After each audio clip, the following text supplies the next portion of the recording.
कल सातचान RD block के अंतर्गत पोआंग गांव में तिप्रामौथा का एक जॉइनिंग सेशन का आयोजन किया गया। इस सेशन में कई अन्य दल को छोड़कर 9 परिवार के 49 वोटदाता तिप्रामौथा में शामिल हुए। उनके स्वागत के लिए मौजूद थे central YTF secretary Dhananjay Tripura, MDC Debjit Tripura, Karbook political district के प्रेसिडेंट गोविंद त्रिपुरा, 39 विधानसभा YTF block president Kunjaphru Mog और 39 मनु केंद्र प्रेसिडेंट मनिंद्र त्रिपुरा और साब्रुम पॉलिटिकल डिस्ट्रिक्ट प्रेसिडेंट जीवन कुमार त्रिपुरा। मौजूद central YTF secretary Dhananjay Tripura ने कहा, हमारे बुबागरा सारे त्रिपुरियों को बचाने के लिए ही बार बार थानसा यानी एकत्र होने की अपील करते हैं। इसी बात को सारे त्रिपुरियों को समझनी चाहिए। तिप्रासा के लिए वे अपनी आंसुओं को भी बहाते हैं। इसका कारण सिर्फ हम हैं, क्योंकि हम अभी भी एकत्र नहीं हुए हैं। उन्होंने इसलिए सभी से अपील की कि हम सारे त्रिपुरियों को लाल सफेद ना कहकर थानसा के मत को समर्थन करते हुए एकजुट होनी चाहिए। इसी के साथ साथ पाताल कन्या जमातिया के अनुयायियों द्वारा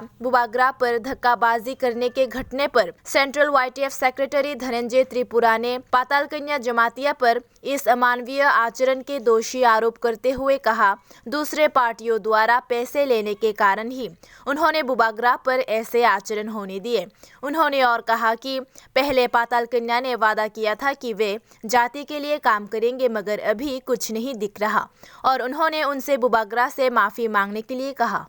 तिनी जोंनिरा फाइमानजाखा टोटल 9 फैमिली 40 भोटार तिनी BJP IPFT CPM याकारै तिनी तिप्रामौथा जयनिं रखा जों बेलायखे तंथगो कारण बुबागरानी जे थानसा हिनमानी और थानसा लामागो बरक फाइ तंगो जत बरक बुजिमानखा जे 70 बछर चिनी तिप्रासानी जे अवस्था नुगमानी सोलाय ताबुक जों चेन्ज खालायै बुबागरानी थानसा लामाना फायै जों थानसानी बिसिंतै जों जे ग्रेटार त्रिपुरालेण्ड होनमानी अ इमांनो जों सक्सेस खालायनायनि बागै दिनै दले दले चिनी तिप्रामौथाखौ जयनिं खालाय तंगो।